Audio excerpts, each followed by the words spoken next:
It's Thursday, June 11. This is the news on PBCJ. I'm Simone Absalom. As of Thursday morning, there were no reports of new COVID-19 cases. This means the tally remains at 605. At the same time, there were 2 more recoveries, increasing the total to 407.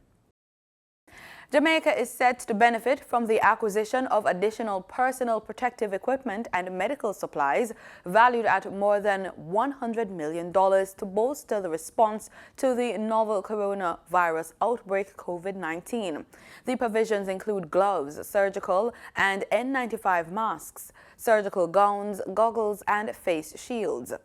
Pan American Health Organization Director Dr. Carissa Etienne gave the details. Actions are now underway to transport public health goods from Asia to Latin America and the Caribbean. And that's going to be done through PAHO's emergency warehouse in Panama. So this week, personal protective equipment will begin to arrive to this region from that source, including gloves, surgical masks, N95 masks, surgical gowns, goggles, and face shields, all of which are urgently needed in our healthcare settings. So the goods now in the pipeline may reach some 6,000 metric tons, which is worth more than $100 million. Dr. Etienne says that most of the supplies have been purchased using PAHO's strategic fund. Most of these supplies are being purchased using the PAHO strategic fund that has enabled 12 countries to procure equipment and supplies from high quality and safety standards at a fair price.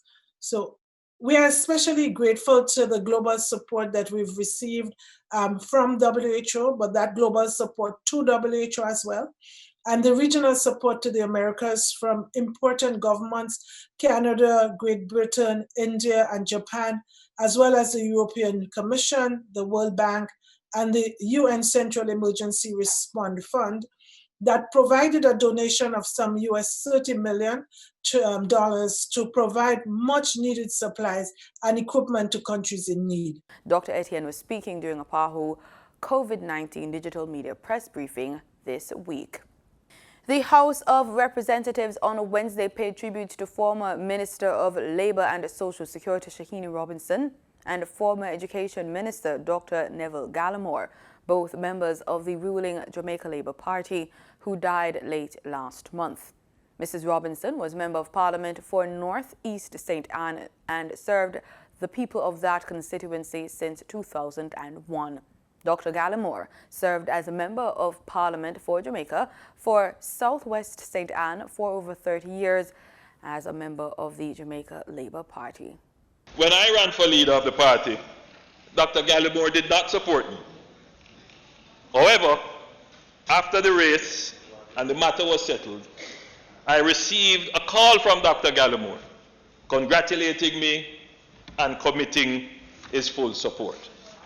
Her mantra was, if we are going to be good politicians, that's how we have to know our people. She lived her sage words and would often say, if you don't go into politics to serve, it doesn't make any sense. You have to want to serve the people to make a difference in the lives of the people. Shahini truly inspired me with her belief that if you go through life and you are not helping people, then life is not worth living. May I say, no amount of time that is spent to pay tribute to Shahini and to Neville in particular can be time rushed. In fact, they deserve the time we spend to pay tribute to them. They were drawn from different decades, 20 years apart, in fact, at the point of their birth. But each gave distinguished service to their country, their communities, and have established a record that generations coming would do well to study and in many respects emulate. Shahini, you have been a phenomenal Jamaican woman. Nani would indeed be pleased with your stewardship. caring person. I spoke to Shahini, and while she was on her bed, she was asking me about someone who she and her sister was trying to assist to get a kidney transplant. She wasn't worried about herself. She cared enough about this person. I said, Shani, are you okay? She said, yes, I'm fine, man. I just wanted to look after that person. And when I saw her on Wednesday, I said to her, Shaini, I promise you I'm going to get that job done. And she held her hand like this out to me. I put my hand in her hand.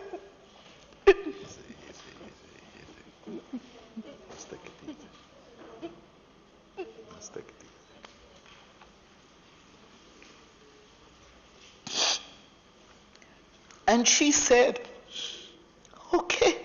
She said, And she closed her eyes. Today I say, walk with my sister and friend. Your work now completed speaks of you. Your constituency reflects your spirit. Your personality becomes you. And I, your sister and friend, will never forget you. The ministers also paid tribute to former Mayor of Maypen and Chairman of the Association of Local Government Authorities, Milton Brown, former Deputy Mayor of Lucia and Councillor for Lucia Division, Audley Gilpin, and former Permanent Secretary in the Ministry of Culture, Gender, Entertainment and Sport and Head of Child Development Agency, Alison McLean. This year has been a rough year, and we now contend with the passing of these Jamaicans who have served our country well, who have served through the Parliament, through local government, and through the civil service. The Parliament acknowledges their service. The Parliament commemorates their life and work, and we pass our commendation and our respect to their families. A task force has been set up to look at the present law, practice, policies and procedures relating to individuals in custody with mental illness. The report of the task force is expected within the next 120 days. Chief Justice Brian Sykes made the announcement recently. One of the starting points of the task force could be the quarterly report of the Independent Commission of Investigations, which was released last week and tabled in Parliament.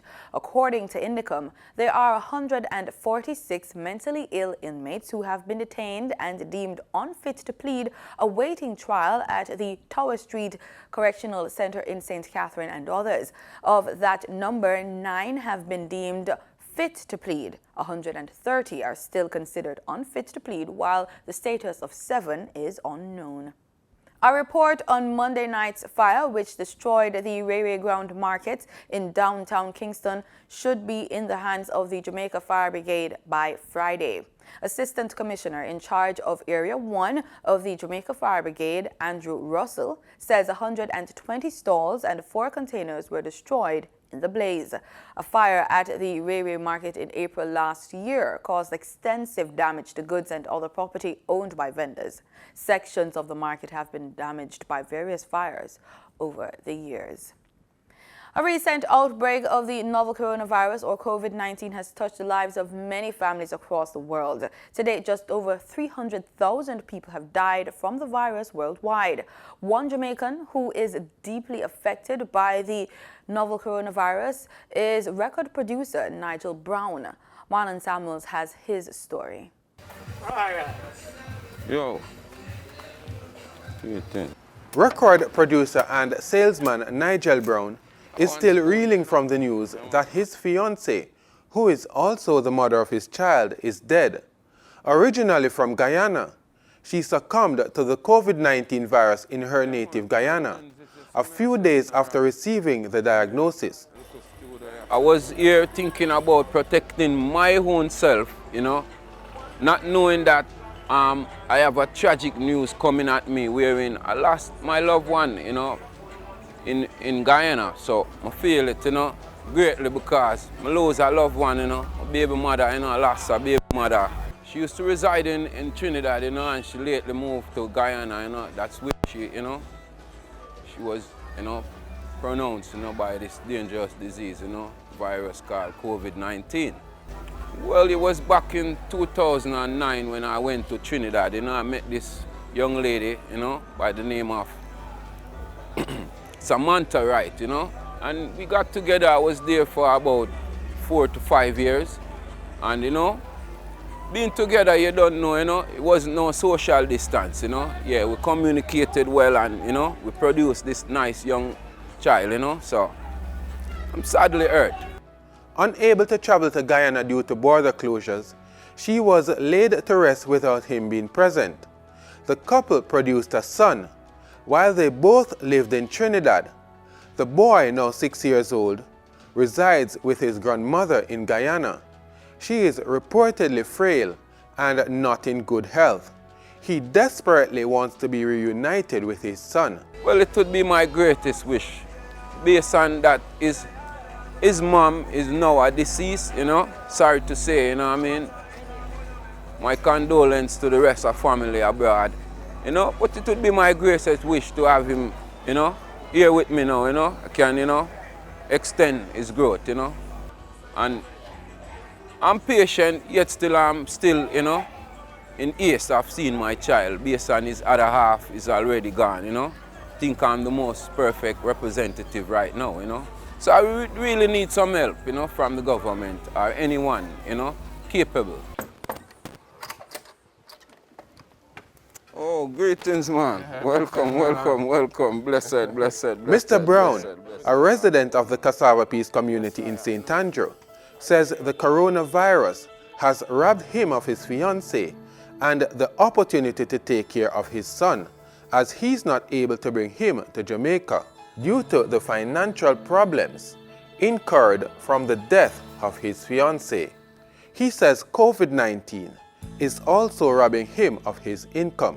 On a regular day, we'd have like 20 artists, you know, on board. But now, you know, I have to kind of like adjust the visits them, you know, like 2 artists per week, you know what I mean? So that's we can, you know what I mean, have our distance wherein, you know, we do this thing. And it's basically online right now, you know. No stage show, you know what I mean, no outdoor performance. So it's still less studio work. I would say, you know, it affects it a little much, you know. According to Mr. Brown, he and other residents of Cassava Peace are playing their part in stemming the pandemic.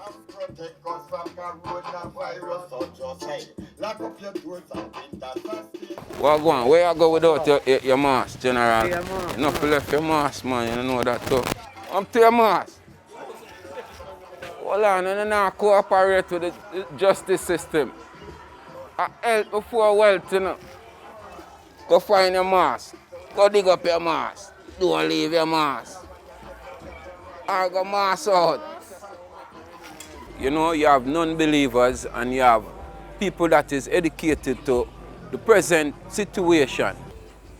We are social people and we like to communicate and gather together, you know. But there are certain steps and measures where we still could, you know, take precaution with, you know. As I can, you know, recommend the younger kids, you know. I seldomly see them with any mask, you know what I mean? So, but I think they be taking little steps and measures by taking more sanitary, you know, measures. But I still think they should cover up, you know, for we still don't know if it's airborne, you know. Corona time we indoors, so we put the music under control. Yeah, we live in the boot like a insole. Lyrics stuff like the glass them a alcohol. Quarantine, but we still a lucky street. Yo, Cassava Peace, long time we are do it. It's everywhere. It can pounce up on any doorstep. So I would advise, let your behavior be a savior. Just practice proper hygiene and wear your mask. Yeah. For the news on PBCJ, I'm Marlon Samuels. To catch up on the news from the financial markets, we go to the business report with Gabriel Thompson. In Wednesday's trading session, the JSE combined index declined by 2,364 points to close at under 400,000 units. Overall market activity resulted from trading in 70 stocks, of which 28 advanced, 33 declined, and 9 traded firm. The junior market index declined by 19 points to close at under 3,000 units.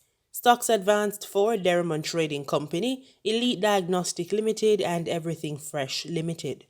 Stocks declined for 138 Student Living Jamaica, 1834 Investments, and Burrito Investments Limited. Trading firm were Carreras Limited, G West Corporation Limited, and Indus Pharma Jamaica. Wigton Wind Farm Limited ordinary shares was the volume leader with 2.1 million units, followed by Wisinka Group Limited ordinary shares with 1.4 million units, and Lasco Distributors Limited with 1.2 million units. Now for the foreign exchange. The US dollar on Wednesday, June 10, ended trading at $140.98. The Canadian dollar sold for an average $106.84. The pound sterling traded for $180.31, and the euro ended trading at $161.83. Oil prices fell on Thursday, hit by another record buildup in U.S. crude inventories and the U.S. Federal Reserve's projections that the world's biggest economy would shrink 6.5% this year. Brent crude futures erased Wednesday's gains, falling $1.50 to settle at $40.23 a barrel. West Texas Intermediate crude dropped $1.57 to $38.03 a barrel. That's it for the business report on PBCJ. I'm Gabriel Thompson. Time now for the latest edition of Culinary Trails.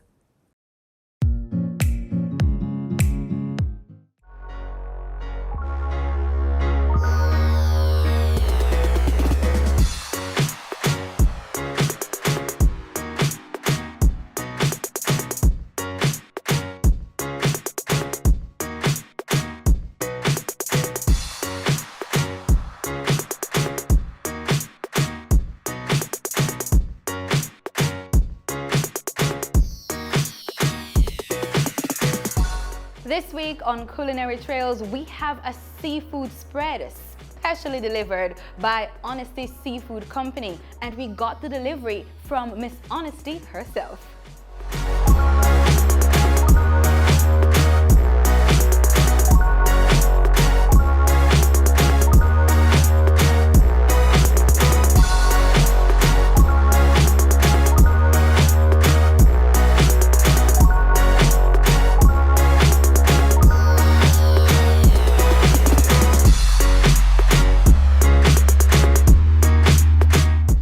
Seafood Company delivers fresh fish, lobster, shrimp, sauces, and more, cooked or raw, to customers island-wide. It's based in Old Harbour, St. Catherine.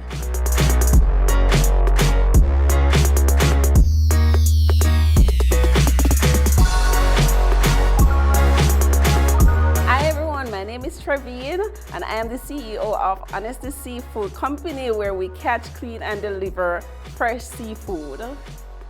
We cook, we do seafood balls, we do steamed fish, we do lobster, we do curry crabs. It's a wide range of stuff we do, but you have to request what you need, because all that we offer is being done to order. What's in your seafood boil? Oh, we have the sea crab, which is everybody's favorite. We have the sachets, we have the egg, we have the corn, the lobster, the shrimp, the crayfish, and mashed potato as sides, and plantains. Sometimes we use plantains, and it all depends on what the customer desire. Well, I have set delivery days for different areas. So for Tuesdays and Thursdays we have Kingston. Mondays and Saturdays we do Portmore. Wednesdays and Fridays we do Mandeville. And if we have a bulk order for a specific area, then we get persons to deliver to that area as well. The girl boss says her seafood company has been growing since inception despite a few setbacks. It have it up and down, but to be honest, I've seen a spike since the shutdown. Yes, because I guess because everyone is at home and you know the internet is where most people's attention is. I get a spike in business. Okay, so today we have curry fish, we have fried lobster, we have fried crab, we have a seafood boil, we have it plain and we have it curry, and we have sauces, and it's a lot. I'm on Facebook and you can call WhatsApp me at 853-7725.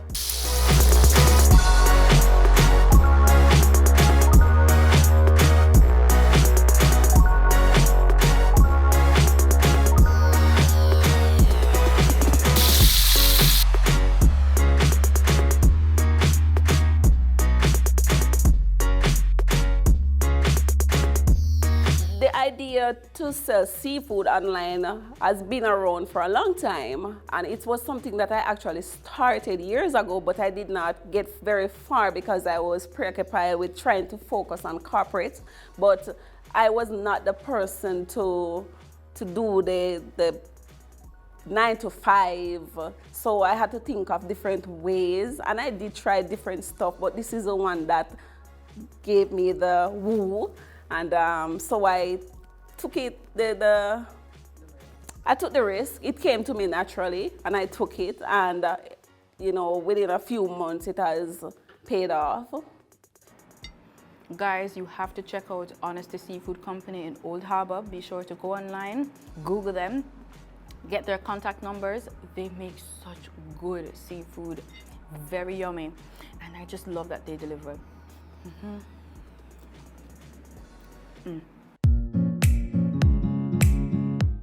In regional news, on Wednesday, the Caribbean Court of Justice upheld the decision of the Council for Trade and Economic Development to raise the tariff on other hydraulic cement imported into Barbados. Emmanuel Jones of Barbados Today reports. The CCJ declared that Barbados, along with CARICOM, failed in their respective duties to consult beforehand with the importers Rockhard Cement Limited. The court's decision was given in the original jurisdiction matter of Rockhard Cement versus the state of Barbados and CARICOM, with the St. Lucie-based Arawak Cement Company Limited intervening. On June 17th last year, COTED, the organ of CARICOM responsible for altering or suspending the Common External Tariff or CET, approved the application of Barbados to suspend the CET of 5% on other hydraulic cement in order to replace it with a tax of 35%.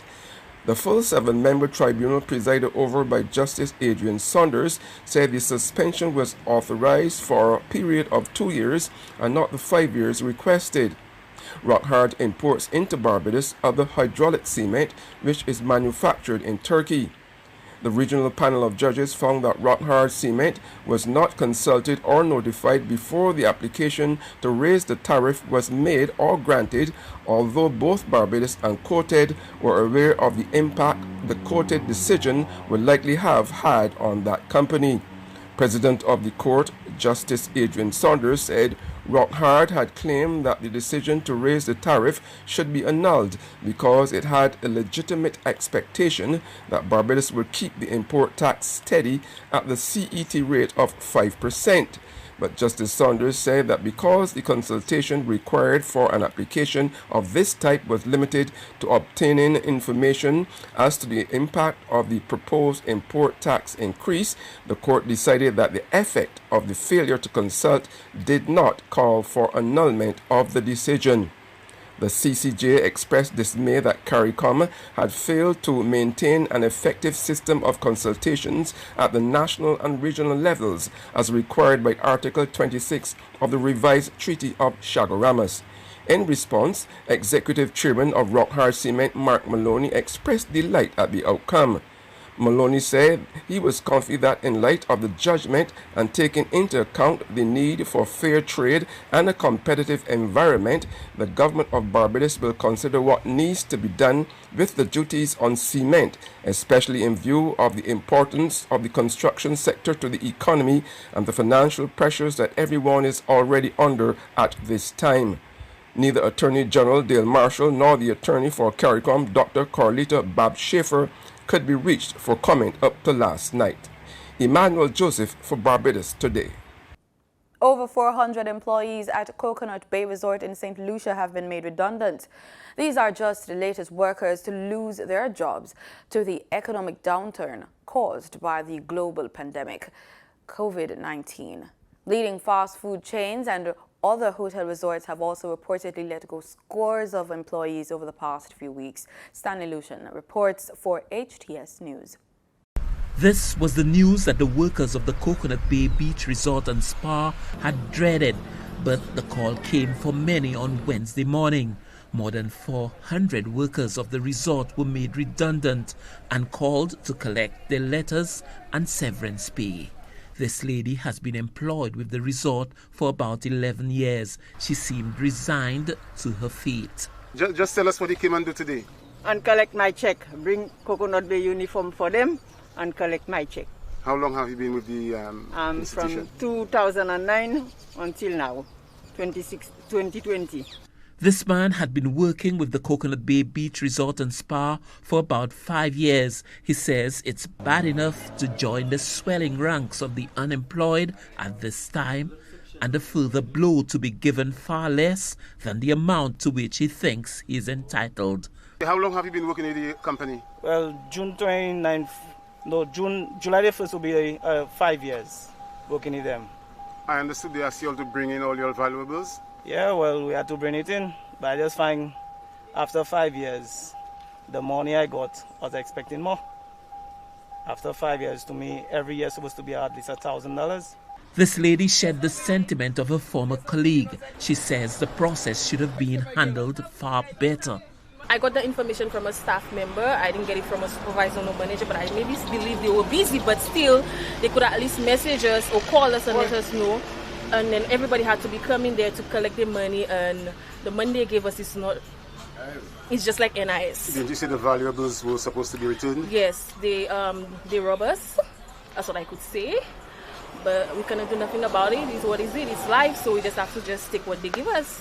I work Coconut Bay. It was well, going to be 3 years, but I got one something, just like NIS, but still. It is what it is. At least I got something. There's staff that didn't get anything. They came there for nothing. They said they have no checks, nothing. So this decision by the Coconut Bay Beach Resort and Spa has resulted in more than 400 workers being made unemployed. Newsforce understands that despite the reopening of the borders, the management of the resort concluded the future was bleak. The travel and tourism sector has been shedding jobs since the advent of the COVID-19 crisis. With other businesses making staff redundant, there are few options opened to those just joining the breadline. Stanley Lucian for the HTS News Force. Can I see what you recorded? In sports, competitive racing at Caymanas Park will officially restart on Saturday, June 20. Minister of Finance Dr. Nigel Clark, who has portfolio responsibility for horse racing, made the announcement in Parliament on Wednesday. The government of Jamaica is proud to announce, after consultation with the Ministry of Health and Wellness, the restart of horse racing, an industry which directly employs over 4,000 persons, and I am told reaches out to in excess of 20,000 persons indirectly. The Jamaica Racing Commission and the Betting, Gaming and Lotteries Commission have worked with all racing stakeholders, groups, and with the protocol consultants in developing COVID-19 protocols for a safe restart at the racetrack as well as the OTBs. Horse racing came to a halt in response to health concerns related to COVID-19 following the race meeting of Saturday, March 21 by the promoting company, Supreme Ventures Racing and Entertainment Limited. In athletics, World Athletics President Sebastian Coe joins the International Olympic Committee after being proposed by the Executive Board. IOC boss Thomas Bach said Coe had committed to addressing a conflict of interest which had previously prevented him from representing the entity. And that's the news on PBCJ. Thanks so much for joining us.